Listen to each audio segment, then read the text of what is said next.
Presented by Unique Films.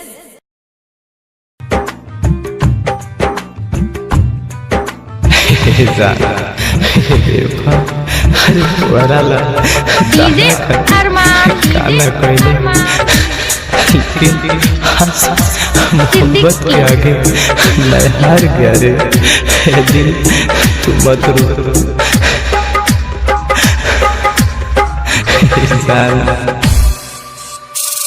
पावेला उनके हम ता हो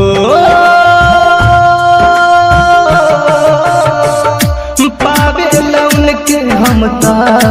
पावेला उनके हम ता कोशिश हजार कोई नहीं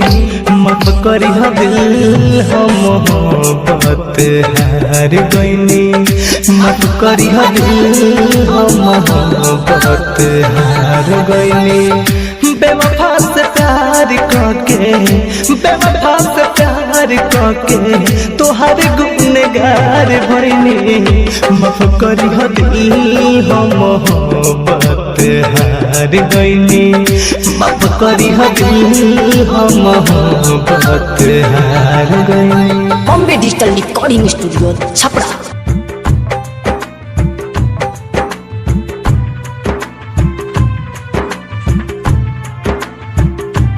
हाँ हमार जियते जिंदगी के ना सहू कर गईले मन में विश्वास जगा के घात कर गईले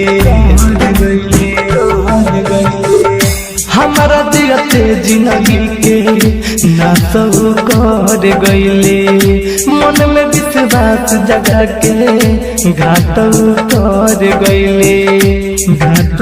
कर गईले समझे न पवनी उनके हो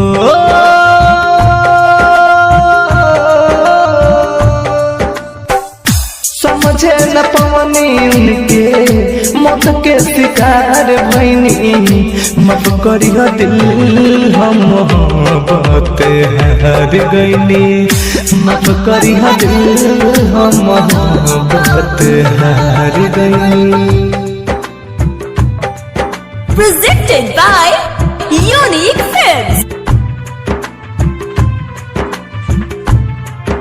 हाँ अब तक हुआर से हमके नाही कोनो हसरत बा प्यार के नाम से हमके हो गईल नफरत बा हाँ अब तक हुआर से हमके नाही कोनो हसरत बा प्यार के नाम से हमके हो गईल नफरत बा हो गईल नफरत बा घायल मेरा तुंजे खोता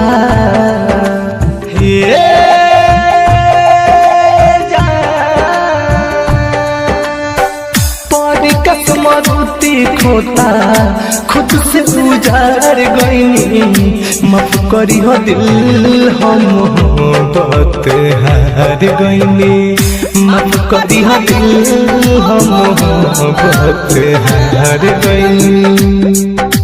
Bombay digital recording studio Chhapra. पावेला उनके हम ता पावेला उनके हम ता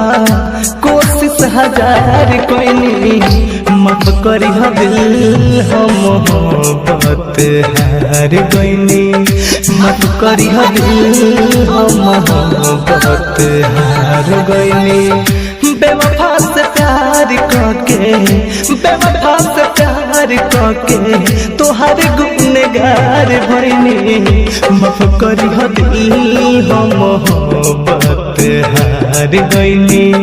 माफ करी दिल हम मोहब्बत हार गईनी। Bombay digital recording studio Chhapra.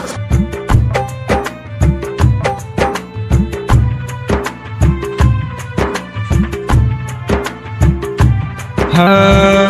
हमार जियते जिंदगी के ना सहू कर गईले मन में विश्वास जगा के घात कर गईले हमारा जियते जिंदगी के नासो कर गईले मन में विश्वास जगा के घात